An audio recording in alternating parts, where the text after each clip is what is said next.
Bueno, hermanos, les invito a abrir sus Biblias. Marcos, capítulo 14. Marcos, capítulo 14. Y vamos a leer la continuación de la semana anterior. Desde el versículo 53 al 65 vamos a leer en esta semana. Marcos capítulo 14, versículos 53 al 65. Dice la palabra del Señor en Marcos capítulo 14, versículos 53 al 65. Trajeron pues a Jesús al sumo sacerdote y se juntaron a él todos los principales sacerdotes, los ancianos y los escribas. Pedro le siguió de lejos hasta dentro del patio del sumo sacerdote y estaba sentado con los guardias calentándose al fuego. Los principales sacerdotes y todo el concilio buscaban testimonio contra Jesús para entregarlo a la muerte, mas no lo hallaban, porque muchos testificaban contra él en falso y sus testimonios no concordaban. Algunos se levantaron y dieron falso testimonio contra él con todas estas palabras. Nosotros le hemos oído decir: yo derribaré este templo hecho por manos humanas y en 3 días edificaré otro que no es obra de manos de hombre. Pero ni aun así concordaban en el testimonio. Entonces el sumo sacerdote, levantándose, preguntó a Jesús: ¿no respondes nada? ¿Qué testifican estos contra ti? Pero él callaba y nada respondía. El sumo sacerdote le volvió a preguntar: ¿eres tú el Cristo, el Hijo del Bendito? Jesús le dijo: yo soy. Y veréis al Hijo del Hombre sentado a la diestra del poder de Dios y viniendo en las nubes del cielo. Entonces el sumo sacerdote rasgó sus vestiduras y dijo: ¿qué necesidad tenemos de más testigos? Habéis oído la blasfemia. ¿Qué os parece? Y todos ellos le condenaron y le consideraron reo de muerte. Entonces algunos comenzaron a escupirle y cubriéndole el rostro le daban puñetazos y le decían: profetiza. También los guardias le abofeteaban. Que el Señor bendiga su palabra. Señor y Padre, gracias, Señor, por tener tu palabra delante de nosotros. Gracias, Señor, por concedernos el privilegio de poder leerla y también de poder estudiarla, Señor. Y en esta mañana queremos que tú, Señor, seas hablando a nuestras vidas, a nuestros corazones, Señor. Que tú, a través de tu Santo Espíritu nos hagas ver lo que tienes para nosotros. Que nuestro corazón se abra ante ti.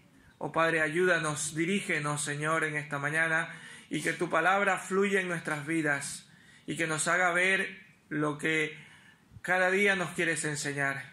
Oh Padre, en el nombre de Jesús nos ponemos en tus manos, sabiendo que tú nos bendices hoy y siempre, Señor, y tu palabra sea bendita, Señor. Oh Padre, en el nombre de Jesús, además. Amén. En muchos países se ha padecido violencia por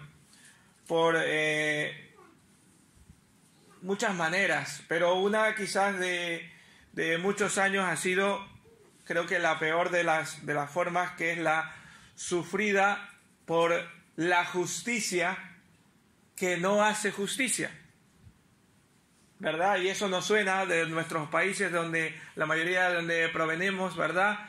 Justicia que no hace justicia, el cual deja libertad a presos que en realidad lo merecen, pero por falta de pruebas o por falta de una denuncia o simplemente porque han pagado un soborno y han salido de la cárcel, ¿verdad? No le han hecho justicia como deberían haber hecho, ¿verdad?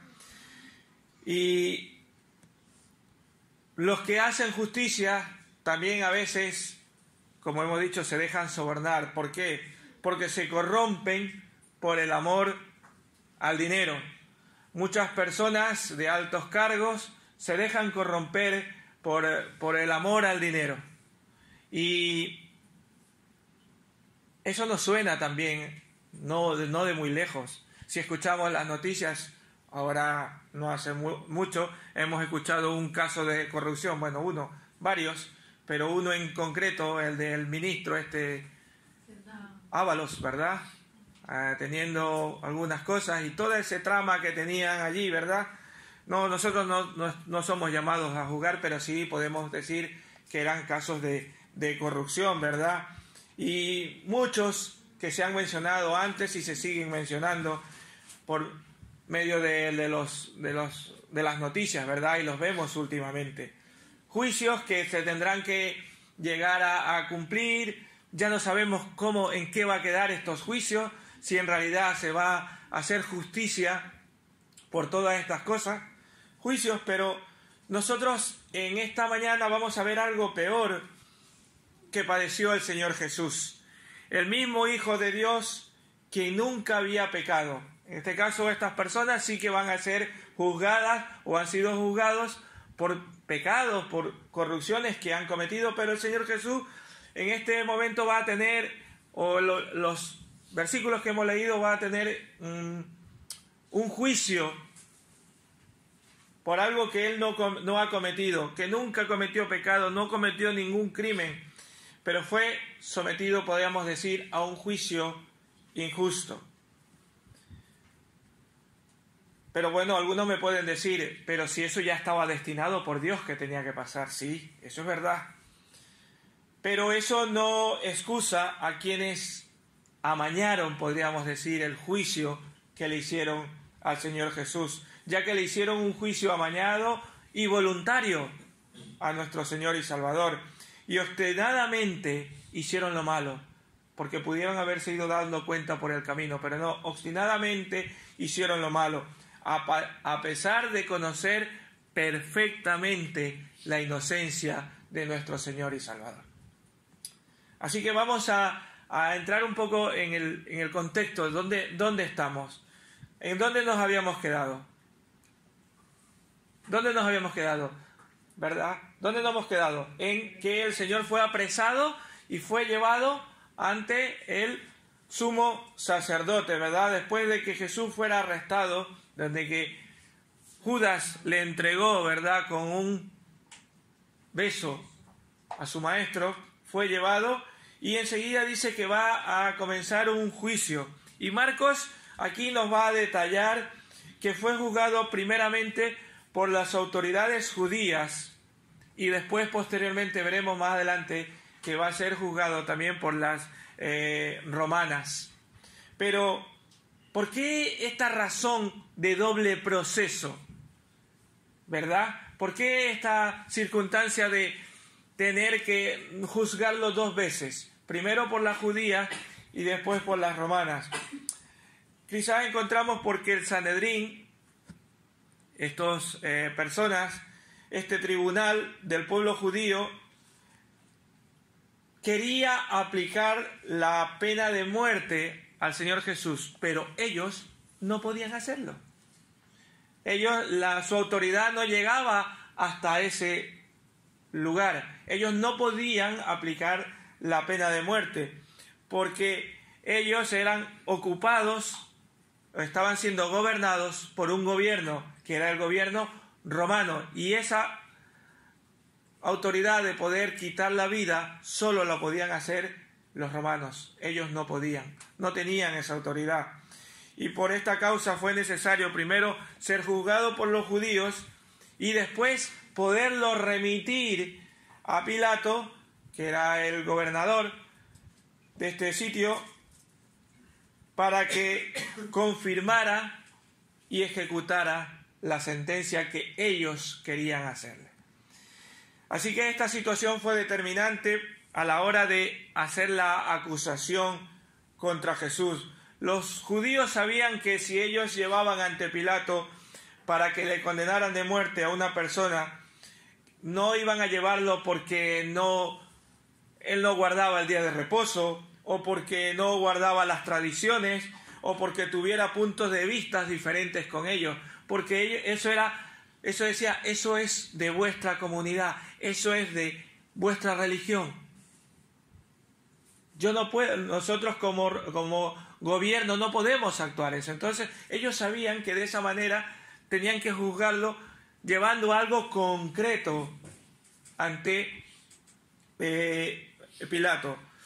Y entonces así se desarrollaría esta acusación en la cual hemos leído en esta mañana, en una línea, podríamos que decir, de una argumentación diferente. Ya no eran las veces, hemos visto, ¿verdad?, cómo le venían con preguntas al Señor Jesús para hacerle caer, pero todos tenían que ver con la religión judía, ¿verdad? Y entonces ahora decidieron acusarle por esa supuestamente pretensión. Digo supuestamente porque sabemos que en realidad era el Mesías.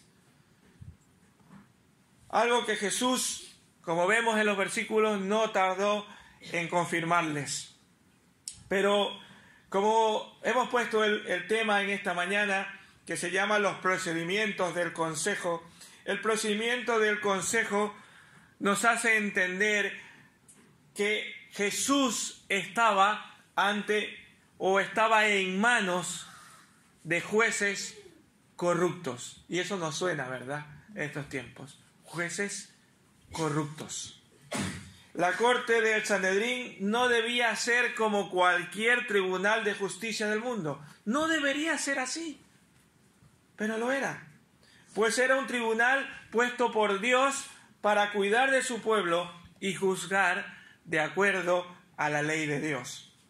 Pero tristemente sus miembros no actuaron conforme a la dignidad de sus cargos. Tristemente habían actuado de otra manera, habían actuado con injusticia en muchas ocasiones. Y de hecho, si leemos la palabra del Señor, en el Antiguo Testamento encontramos en muchas ocasiones que no habían hecho caso a lo que el Señor decía en cuanto a los juicios. Así que podemos decir que Jesucristo fue llevado al juicio ante jueces corruptos.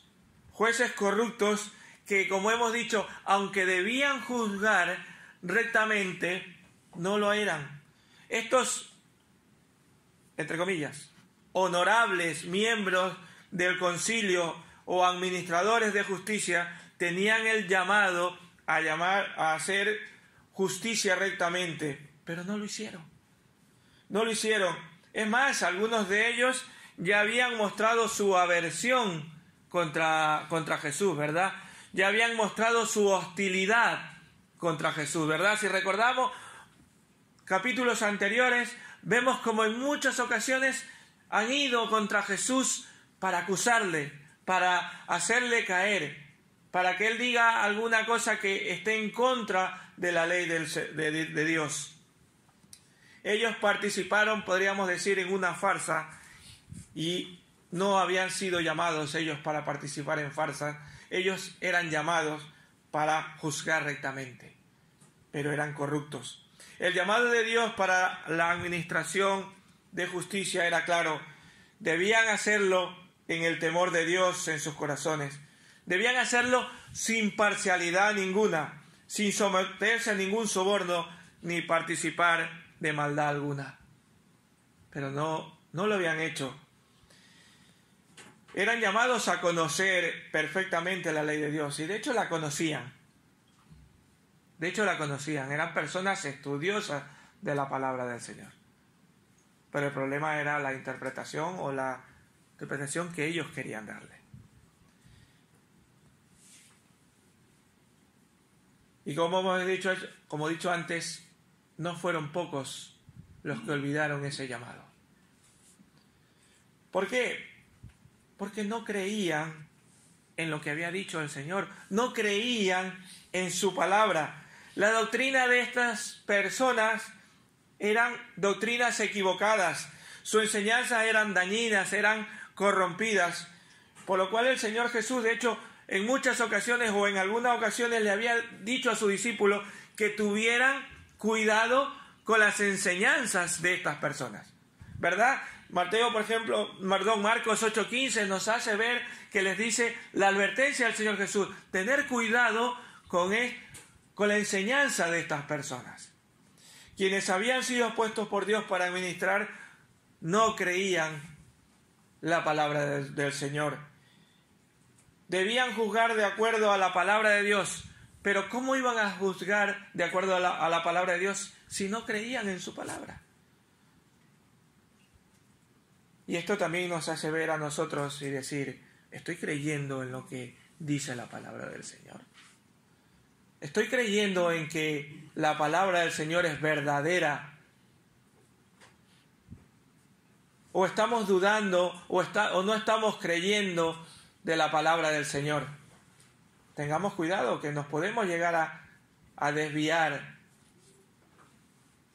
de la verdadera doctrina de la palabra del Señor. Pues estos jueces corruptos ya tenían una sentencia de condena ya en su cabeza, ya ellos tenían puesto en su cabeza que tenían que condenarlo. De hecho, ¿qué era lo que hacían para llegar a tener esa condena? Dice la palabra del Señor que buscaban testimonio contra Jesús, pero ¿qué cosa? No lo hallaban. Buscaban. Vemos que el concilio seguía empeñado en guardar las apariencias y presentar un proceso judicial correcto y legal, pero no lo era, ni correcto ni legal. Sin embargo, volvemos a ver la irregularidad. Habían detenido a Jesús con intención de matarle, pero no contaban con la acusación concreta, ni tampoco con testigos que pudieran avalarla. Porque la ley decía que si contabas con testigos podías llevar a cabo todo el peso de la ley, pero no contaba con esos testigos. Y esto era muy grave. Y Marcos nos dice que tenían problemas porque estaban buscando testimonios contra Jesús, pero no lo hallaban. Hermanos, todo hubiera sido diferente si en lugar de buscar testigos falsos, hubieran buscado testigos a favor de Jesús. Si hubieran buscado testigos a favor de Jesús, en ese caso sí que hubieran encontrado rápidamente, porque a cuántas personas el Señor no había ayudado hasta ese momento, ¿verdad? A cuántas personas no había sanado, a cuántas personas no había dado libertad, a cuántas personas no había sacado de la esclavitud del demonio que tenían dentro, ¿verdad? A cuántas personas no había dado de comer, miles, ¿verdad? Ellos buscaban testigos falsos, pero hubiera sido más fácil haber buscado testigos a favor de Jesús. El tribunal judío no estaba buscando la verdad sobre Jesús, sino que ya tenía una sentencia preconcebida. Estaban buscando, en otras palabras, la forma de condenarlo. Y hermanos, desgraciadamente, aunque ha pasado el tiempo, no ha cambiado la actitud de las personas, que prefieren escuchar a cualquier crítica infundada contra el Señor en lugar de considerar la abundante evidencia que hay en su favor. Todo con la finalidad de mantenerse en su incredulidad. Hay mucha gente que busca maneras de acusar y de manera de desprestigiar la palabra del Señor, ¿verdad? Tristemente el corazón humano no ha cambiado. Solo puede cambiar. ¿Cómo puede cambiar el corazón humano? A través de Cristo. Solo a través de Él. Cristo estaba en manos de jueces corruptos, pero también estaba en manos de testigos falsos, como hemos visto aquí, que estaban buscando testigos falsos para acusarle. Fueron personas que se prestaron para la farsa del juicio que el tribunal quería hacer con Jesús. Hermanos, Dios nos guarde de prestarnos de una u otra forma para hacer lo malo, para apoyar propósitos perversos que se disfrazan de aparente piedad. Cuidado, hermanos, con prestarnos a cosas que engañan a los demás. Cuidado con prestarnos a muy fácil en nuestro trabajo, en nuestro quehacer diario, a prestarnos, aunque otro sea el que esté, pero tú también te prestas para hacerlo. Si otros lo hacen, tú no te prestes para hacerlo. Esto no te quiere decir que tú te vayas a enfadar y te vayas a decirle 4 cosas a esa persona. No, el Señor ya se encargará de juzgarla a ella. Tú no eres el llamado a llamarle la atención. Tú eres llamado a orar por esa persona si está cometiendo un error. Ora por esa persona para que busque de Dios. Tú no eres el llamado a hacerlo. Pero pero también eres llamado a no prestarte a ayudarle a cometer una farsa, a cometer un pecado. Pero no fueron las masas las que fraguaron este perverso juicio de condena al Señor, sino los líderes religiosos. Pero estas masas fueron responsables, estos testigos falsos fueron responsables de este crimen atroz que perpetraron contra el Señor Jesús. En otras palabras, fueron perversos que juraron falsamente, porque lo hicieron, juraron falsamente, violaron abiertamente el 9º mandamiento. A ver, ¿cuál es el 9º mandamiento? ¿Alguien se acuerda?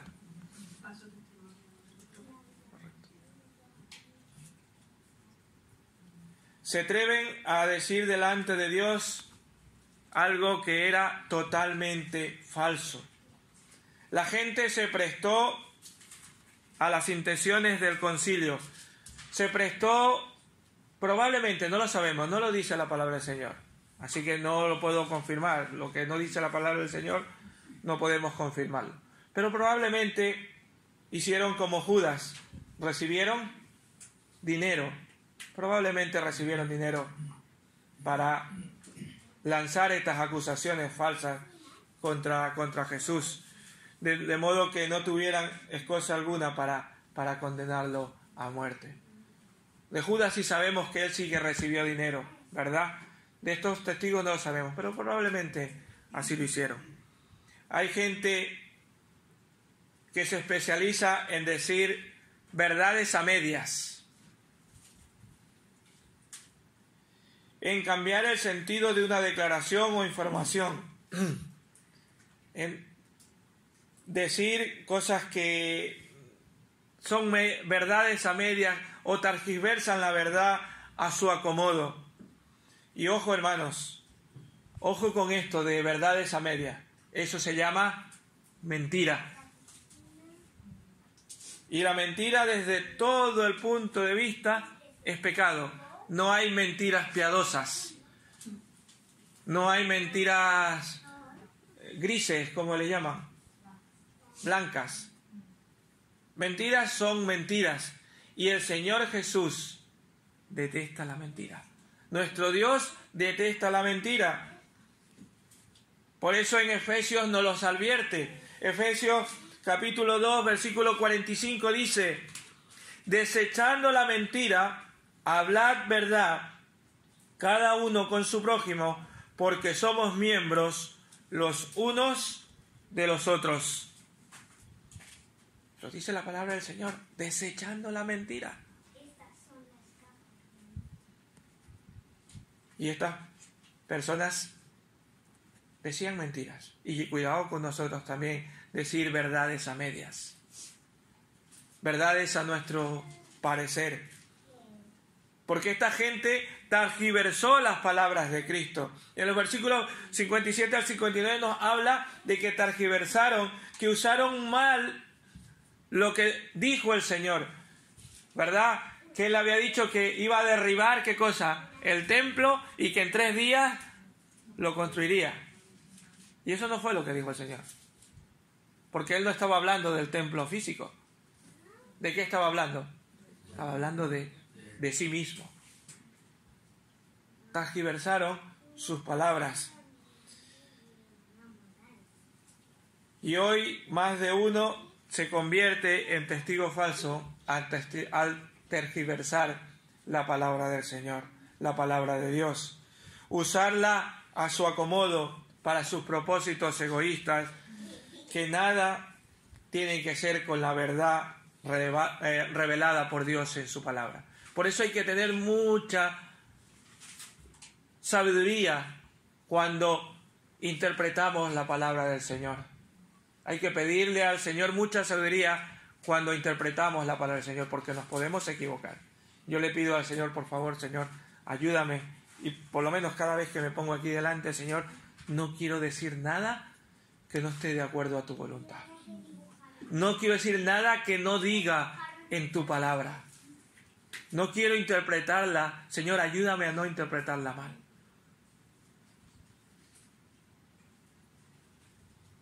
Esta gente tergiversó la palabra de Cristo dando un falso testimonio en su contra. ¿Y qué era lo que pasaba? ¿Qué es lo que pasa cuando hay falsos testimonios? Pues como dice la palabra del Señor, no concordaban sus acusaciones, dice textualmente, decían falso testimonio contra él, mas no concordaban. La dificultad es evidente, ¿verdad?, de encontrar testigos contra Jesús, mas ahora le habían añadido algo más, pues no concordaban lo que decían esos testigos falsos. No había nada, absolutamente nada en contra de que sustentara eso contra Jesús, y por eso era que se encontraban con esas incongruencias. Pero hermanos, ¿cuántos aún siguen juzgando a Jesús de la misma forma? ¿Cuántos hablan en contra de Jesús sin saber quién es Él? ¿Cuántos denigran de la Biblia cuando no la leen ni la entienden? ¿Cuántos hablan de un Jesús que no han conocido? Así que hermanos, yo les invito a conocer al Señor Jesús. ¿Cómo podemos conocer a nuestro Salvador? Aquí. Aquí podemos conocer a nuestro Señor y Salvador. Solo a través de la palabra del Señor podemos conocer. Y si le conocemos, le amamos. Y si le amamos, obedecemos. Porque por amor sí se llega a la obediencia. Y nos cuesta mucho obedecer. ¿Por qué? Porque no le amamos al Señor. ¿Y por qué no le amamos? Porque no le conocemos. No leemos su palabra. Hermanos, no nos vamos a cansar de decir que a veces la palabra del Señor durante la semana está cogiendo polvo. Solo la cogemos para el domingo venir a la iglesia, si venimos. Porque a veces nos quedamos en casa.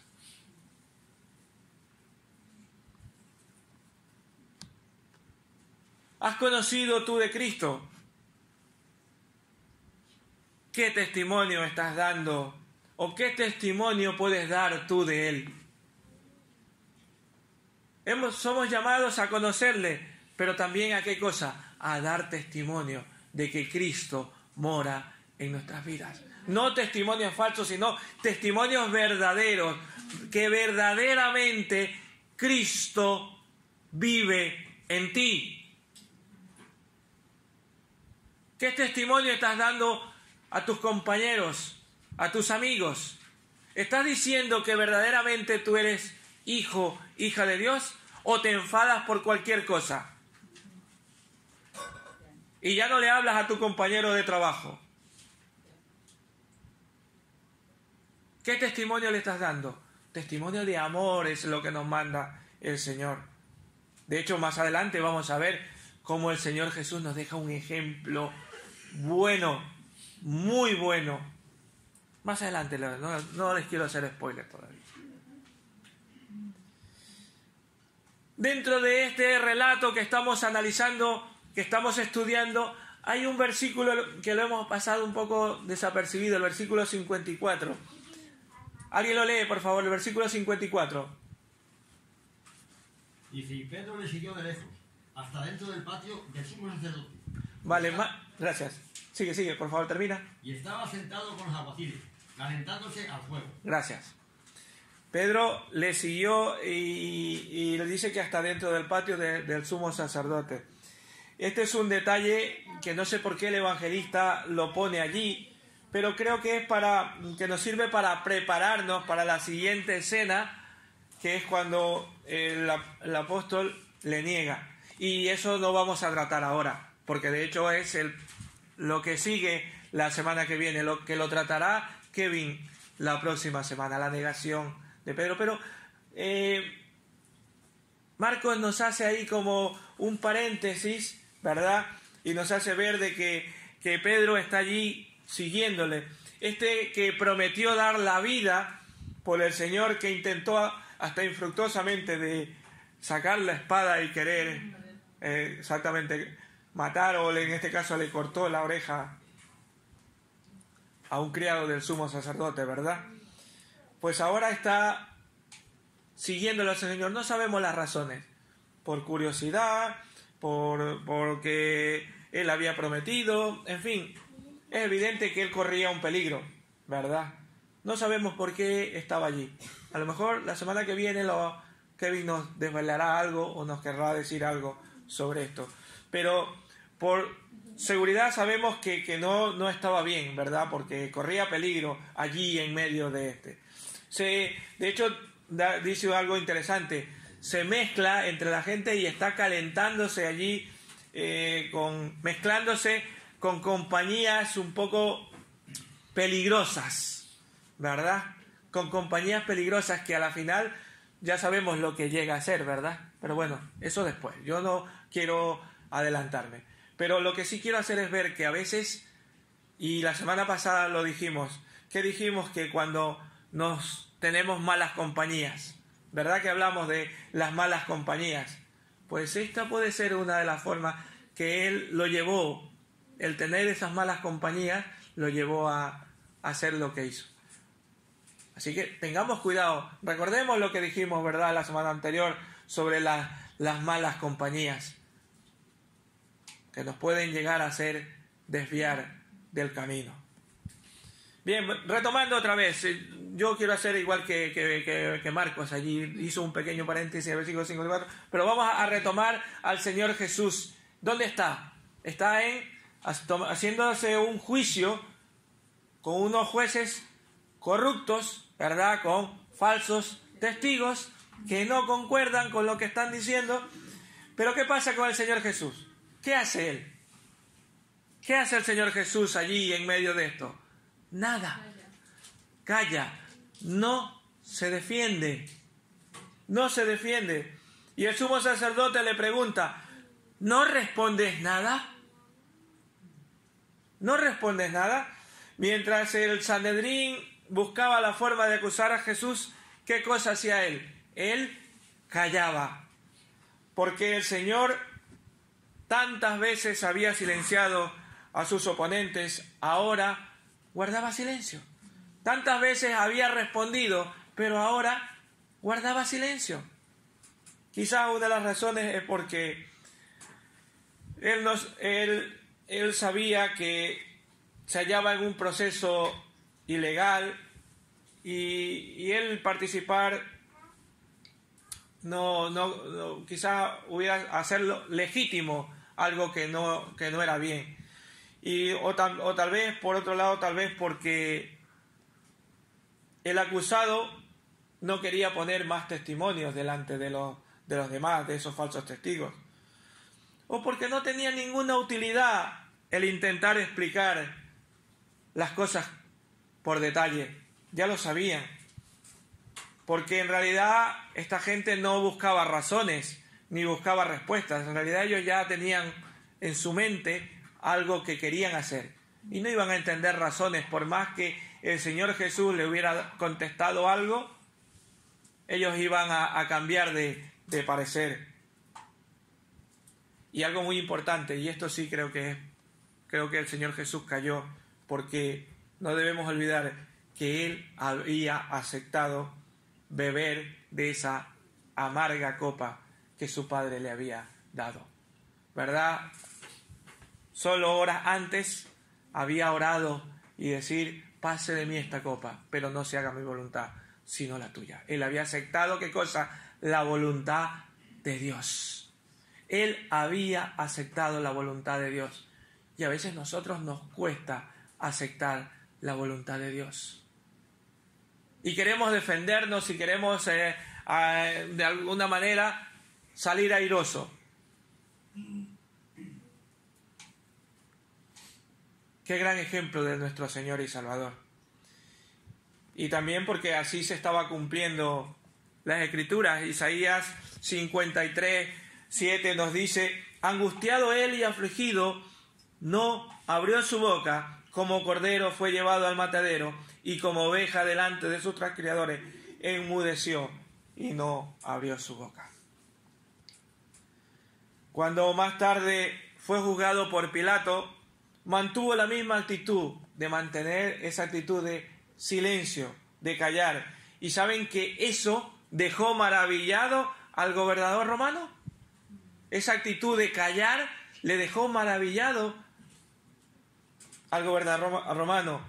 Y es que había una dignidad evidente en el silencio de nuestro Salvador. Y hermanos, debemos aprender mucho de esta actitud del Señor. Cuando nos encontremos ante situaciones similares en las que somos difamados, en que somos atacados verbalmente, ¿qué debemos hacer según este ejemplo del Señor Jesús? Callar. Callar. Porque no ganamos nada. Al contrario, somos de ejemplo. Mire la maravilla que tuvo después ante Pilato. Se maravilló de ver esa actitud. Damos más testimonios, hermanos, si nos callamos que si nos enfrentamos. Porque si nos enfrentamos, a la final lo que dirá: ¿y esta no dice, o este no dice que es creyente? Eso es lo primero que salta en la boca de los que nos enfrentamos. Y no, dicen en nuestras tierras, no sé si por lo menos en Ecuador, dicen: ¿y no dicen que es hermanita? ¿O no dicen que es hermanito? Dicen esa frase, pero es denigrante decir: ¿no dice que eres cristiano? No ganas, pierdes. Así que tomemos como ejemplo al Señor Jesús. Callar. Hay muchas ocasiones en que debemos callar. No ganamos nada. El Señor Jesús solo responde a una pregunta. Versículo 62. Alguien que lo lea, por favor, una vez más. Versículo 62. El Señor Jesús calla, pero solo responde a una pregunta. Él no se defiende, no empieza a hacer acusaciones. Solo responde a una pregunta. Sí, yo soy. Y ustedes verán al Hijo del Hombre sentado a la derecha del Todopoderoso, y viniendo en las nubes del cielo. Muy bien, esa fue la respuesta de él. Y la pregunta que le hacen es: ¿eres tú el Cristo, el Hijo del Bendito? El tribunal se estaba viendo abocado a que la acusación no la podían llevar a cabo. No podían, estaban los testimonios que tenían, no eran solventes. No podían llevar a cabo lo que ellos querían. Y viendo que todos los planes que tenían se les iba a frustrar, se les iba a malograr, ¿qué es lo que hacen? Dice que el sumo sacerdote se levantó y lanzó contra Jesús un procedimiento absolutamente ilegal, que no es otra cosa que forzar al reo a inculparse a sí mismo. Según el Evangelio de Mateo, dice que el sumo sacerdote utilizó un solemne juramento. Mateo 26:63 le dice: te conjuro por el Dios viviente que nos digas si eres tú el Hijo del Dios viviente.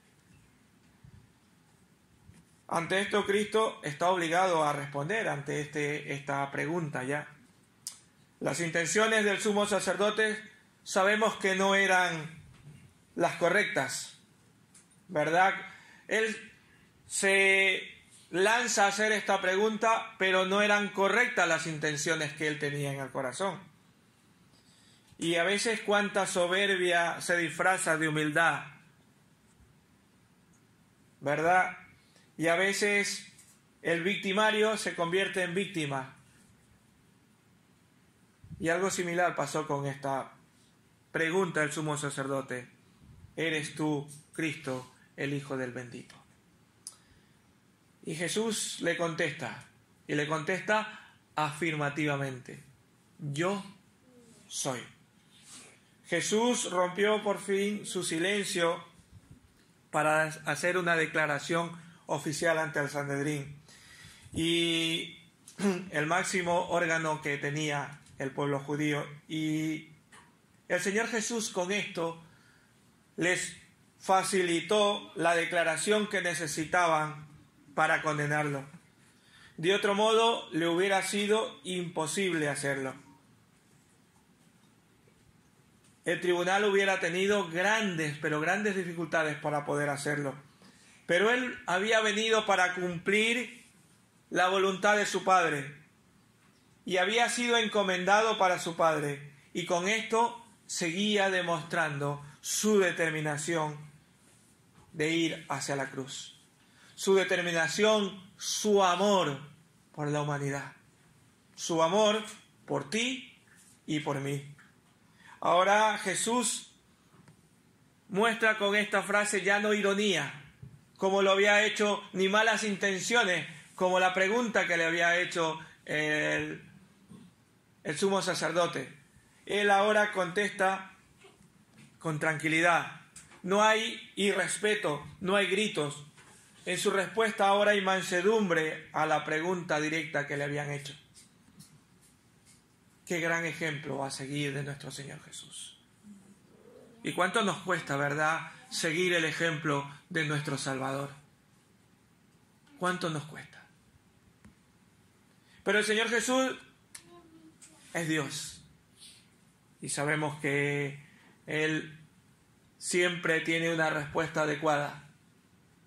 Y por eso siempre decimos, buscar de la palabra del Señor, porque allí siempre tenemos la respuesta adecuada para nuestras vidas. Él no solamente dice, yo soy, sino que añade algo más. Lo lees, por favor, Dionisio. Después de decir, yo soy.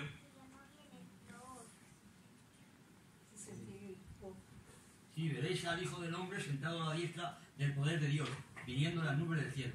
Gracias. Y veréis al Hijo del Hombre sentado a la diestra del poder de Dios y viniendo, ¿qué cosa? En las nubes del cielo. Con esto Jesús no solo afirmó que Él era el Mesías, sino que también añadió su declaración de una profecía, de que Él vendría. Con esta frase señalaba a sus enemigos que sí, que aparentemente lo iban a vencer, pero que Él vencería. Que Dios los había puesto por estrado de sus pies.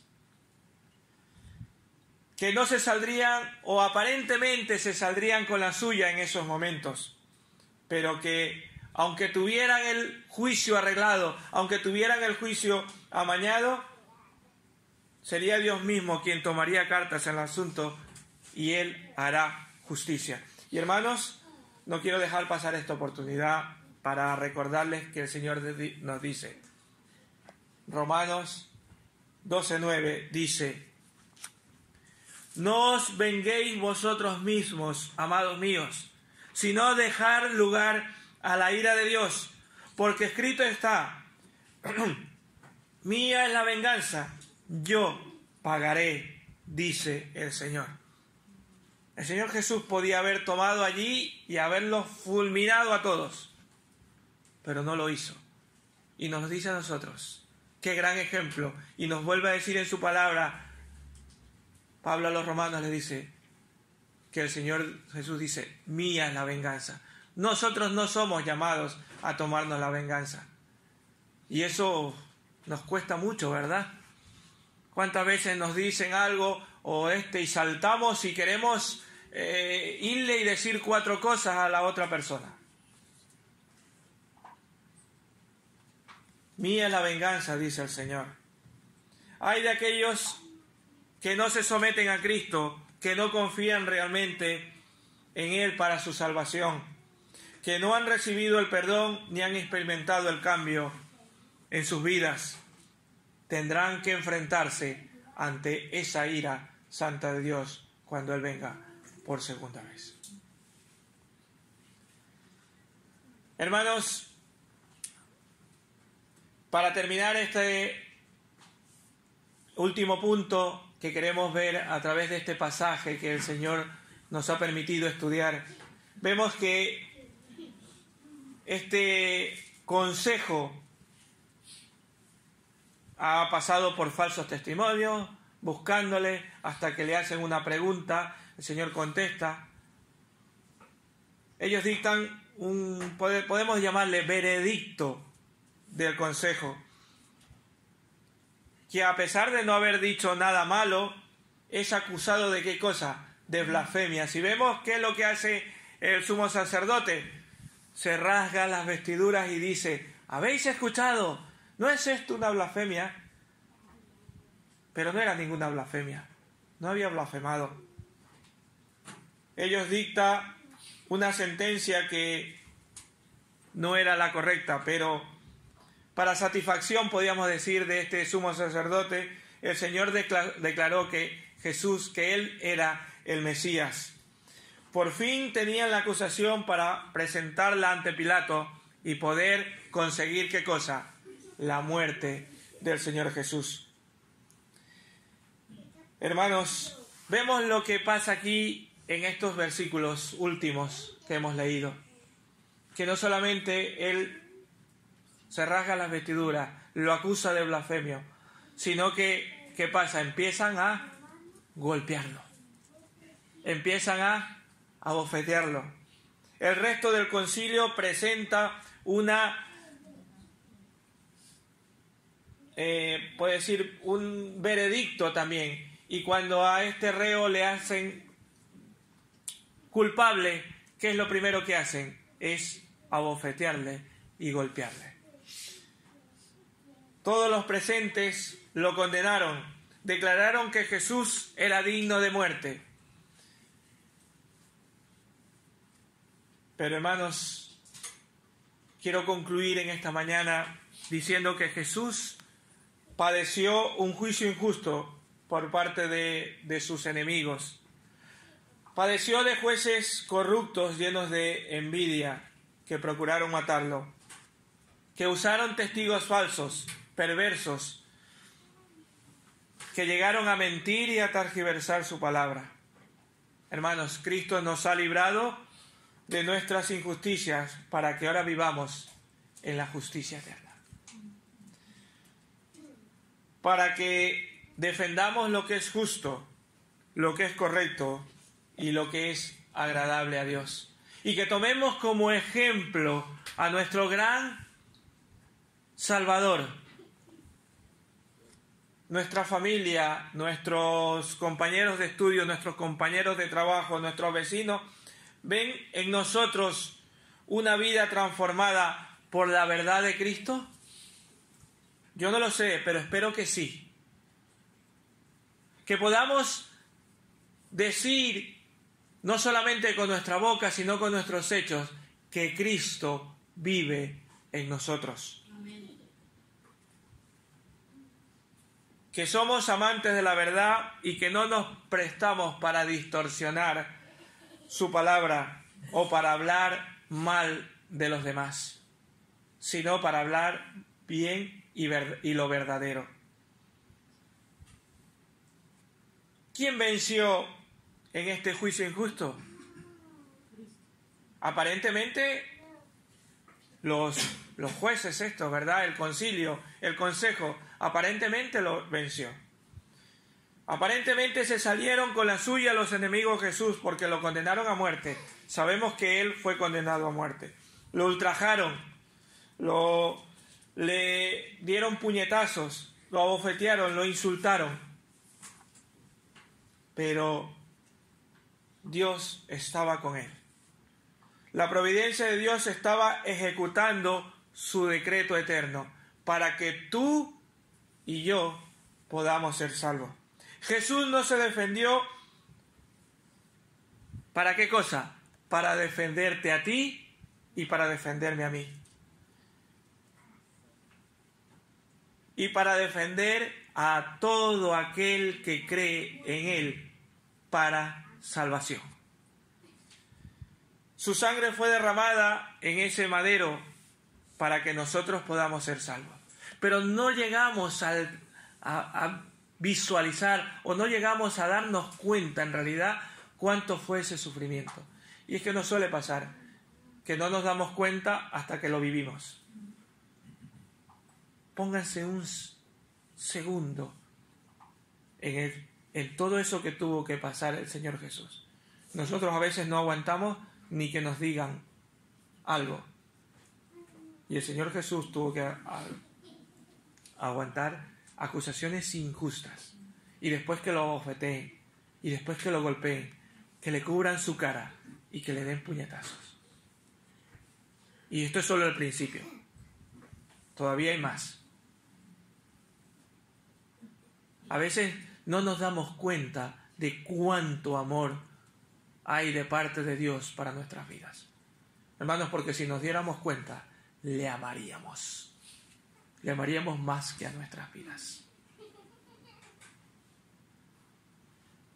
Jesús padeció un juicio injusto para darte la justicia de Dios, que no solo Él pudo cumplir perfectamente con su vida, que solo Él pudo cumplir con su vida, que solo Él pudo cumplir pagando por tus pecados en la cruz.